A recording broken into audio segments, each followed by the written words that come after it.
Die meisten Camcorder, Spiegelreflex oder spiegellosen Kameras haben entweder gar kein oder ein schlechtes eingebautes Mikrofon. Wer also halbwegs anhörbaren Ton zusammen mit seiner Kamera aufnehmen will, der wird sich relativ schnell ein Zusatzmikrofon kaufen, das man irgendwie an der Kamera befestigen kann. Sehr beliebt ist dafür das VideoMic Pro von der australischen Firma Rode. Jetzt gibt es einen Nachfolger, das VideoMic Pro Plus. Was das kann, wann man es braucht und wie es sich gegen das Video Micro schlägt, das nur ein Fünftel kostet, das seht ihr jetzt.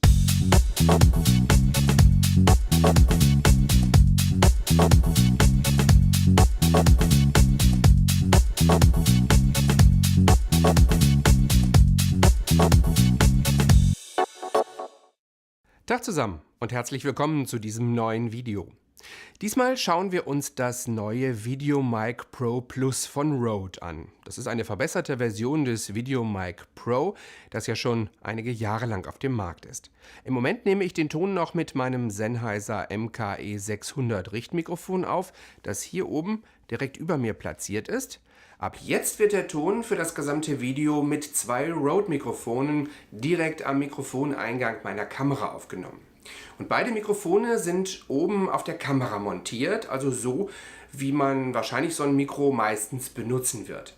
Ich habe mit einem Splitterkabel beide Mikrofone gleichzeitig an die Kamera angeschlossen und in meiner Kamera habe ich den Tonpegel auf -2 dB eingestellt, also vergleichsweise hoch, denn die Kamera steht ungefähr 1,20 Meter von mir entfernt. Ein Mikrofon ist das neue Rode Topmodell VideoMic Pro Plus. Das andere stammt auch von Rode, aber es ist gewissermaßen am anderen Ende der Preisskala angesiedelt, nämlich das kleine Rode Video Micro für um die 50 Euro. Ich schalte in diesem Video immer zwischen den beiden Mikrofonen hin und her und ihr könnt jeweils unten links sehen, ob ihr gerade Mikrofon A oder B hört. Welches Mikro sich hinter welchem Buchstaben verbirgt, das verrate ich später. Links zu den Mikros und auch zum Splitterkabel findet ihr unten in der Videobeschreibung. Das neue VideoMic Pro Plus ist die Weiterentwicklung des VideoMic Pro und kommt mit einer ganzen Reihe von Verbesserungen.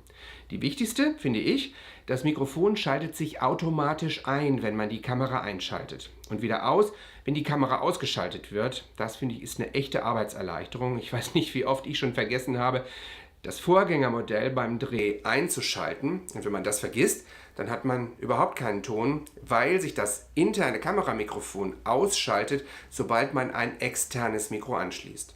Und wenn man vergessen hat, das Vorgängermodell auszuschalten, dann saugte das in der Kameratasche liegend die Batterie oder den Akku leer. Apropos Batterie, Rode stattet das neue VideoMic Pro Plus als erstes Mikro mit dem neuen Akku aus, der über einen Micro-USB-Anschluss geladen wird. Und wenn einem unterwegs doch mal der Saft ausgeht, kann man aber auch zwei ganz normale AA-Batterien einlegen. Die Klappe zum Batteriefach haben die Australier auch überarbeitet. Mit der Klappe des VideoMic Pro ohne Plus habe ich mir regelmäßig einen abgefrickelt. An der Rückseite des neuen VideoMic Pro Plus sieht man eine weitere Neuerung. Das Verbindungskabel lässt sich nun abnehmen, sodass man zum Beispiel auch ein längeres Kabel oder eins mit XLR-Steckern anschließen kann. Das kann man übrigens wirklich machen, wenn man das Mikro zum Beispiel auf eine professionelle Videokamera setzt, die XLR-Anschlüsse hat. Das VideoMic Pro Plus holt sich nämlich immer Strom aus seinem eigenen Akku oder den Batterien. Und deshalb muss man sich da bei den Anschlüssen keine weiteren Gedanken machen. Das kleine Rode Video Micro funktioniert da ein wenig anders. Man kann zwar auch hier das Kabel abnehmen und es gegen ein anderes ersetzen, aber das Video Micro hat keine eigene Batterie oder einen Akku. Es muss deshalb immer über das Klinkenkabel mit Strom versorgt werden. Plug-in-Power nennt man das, aber keine Sorge, fast alle Kameras und auch alle Smartphones liefern an ihren Klinkenbuchsen diesen Strom. Dann will ich jetzt mal das Rätsel lösen. Mikrofon A ist das Rode Video Micro und Mikrofon B ist das neue VideoMic Pro Plus. Welches klingt besser? Da hat wahrscheinlich jeder so seinen eigenen Geschmack. Ich finde, dass das kleine Rode Video Micro schon wirklich ziemlich gut klingt. Vor allem, wenn man bedenkt, dass es ungefähr 200 Euro weniger kostet als das VideoMic Pro Plus. Also, Video zu Ende? Nein, denn bisher habt ihr beide Mikros in der Grundeinstellung gehört. Das VideoMic Pro hat keine weiteren Einstellmöglichkeiten. Es klingt, wie es klingt. Das VideoMic Pro Plus bietet aber eine ganze Reihe an zusätzlichen Funktionen, die man an der Rückseite über Drucktasten einstellen kann. Die Tasten haben einen sehr deutlichen und angenehmen Druckpunkt. Ganz oben ist der Ein-Ausschalter, den man aber meistens nicht braucht, weil das Mikro das ja ganz von alleine macht. Hier rechts, das ist eine Taste, die man wahrscheinlich recht oft benutzt. Man kann nämlich hier die Lautstärke ändern, ohne dass man was an der Kamera machen müsste. An der Kamera wird man bei so einem Mikrofon wahrscheinlich den Pegel sowieso so niedrig wie möglich einstellen, damit man so wenig wie möglich Rauschen der Kameravorverstärker aufnimmt. Und mit dieser Taste kann man das Signal, das vom Mikro an die Kamera geht, um 10 dB absenken, zum Beispiel dann, wenn man in einer sehr lauten Umgebung filmt, oder um 20 dB anheben. Das kann dann wichtig sein, wenn die Tonquelle zu leise ist, man aber den Pegel an der Kamera nicht verändern will oder auch nicht näher an die Person herankommt, die da spricht.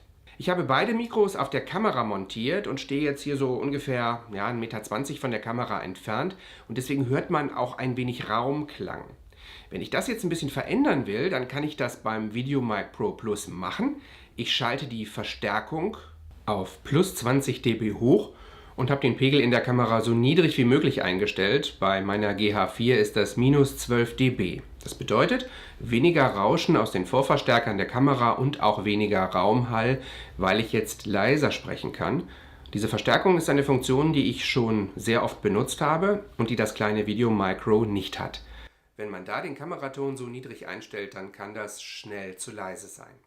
Hier links, das ist die Taste für den Hochpassfilter. Das heißt, wenn man diese Funktion aktiviert, dann werden hohe Frequenzen durchgelassen und tiefe abgesenkt. Das kann dann interessant sein, wenn man zum Beispiel Autogeräusche oder das Brummen eines elektrischen Gerätes ausfiltern möchte. Und da gibt es 2 Filterstufen, die man über die LEDs kontrollieren kann. Auch Griffgeräusche, also zu dumpfe Töne, die dann entstehen, wenn man das Mikro zum Beispiel an einer Tonangel hat, lassen sich so schon direkt am Mikrofon ausfiltern. Man kann am VideoMic Pro Plus außerdem die hohen Frequenzen anheben, indem man diese beiden Tasten gleichzeitig drückt. Das ist dann praktisch, wenn man zum Beispiel einen Fellwindschutz aufzieht, der den Ton immer so ein bisschen mufflig macht. Ich habe jetzt hier zwar keinen Fellwindschutz auf dem Mikrofon, ich schalte die Funktion aber jetzt trotzdem mal ein. Ich denke, man hört, dass der Ton jetzt deutlich klarer wird dadurch. Ob einem das jetzt wirklich gefällt, das ist Geschmackssache. Mir hat der eher bassbetonte Klang des Vorgängermikros VideoMic Pro ohne Plus aber nicht so gut gefallen, sodass ich die Funktion hier an dem neuen Mikro eigentlich immer eingeschaltet lasse. Eine letzte neue Funktion ist die Möglichkeit, mit dem VideoMic Pro Plus direkt einen sogenannten Sicherheitskanal aufzunehmen. Das heißt, wenn man diese Funktion aktiviert, dann werden die beiden Stereospuren dazu benutzt, denselben Ton unterschiedlich laut aufzunehmen. Man kann dann also den Ton mutig hoch auspegeln, weil auf der zweiten Spur ja derselbe Ton automatisch 10 dB leiser aufgenommen wird. Das finde ich sehr praktisch. Fazit: Insgesamt finde ich, dass das VideoMic Pro Plus nicht das am besten klingende Mikrofon aller Zeiten ist. Wer also nur ein Mikrofon sucht, das die schlechten eingebauten Kameramikros ersetzen kann, dann reicht auch das kleine VideoMic Pro völlig aus. Da kann man richtig Geld sparen. Aber durch die vielen Zusatzfunktionen wird natürlich auch das VideoMic Pro Plus zu einer echten Kaufempfehlung, kann man sagen.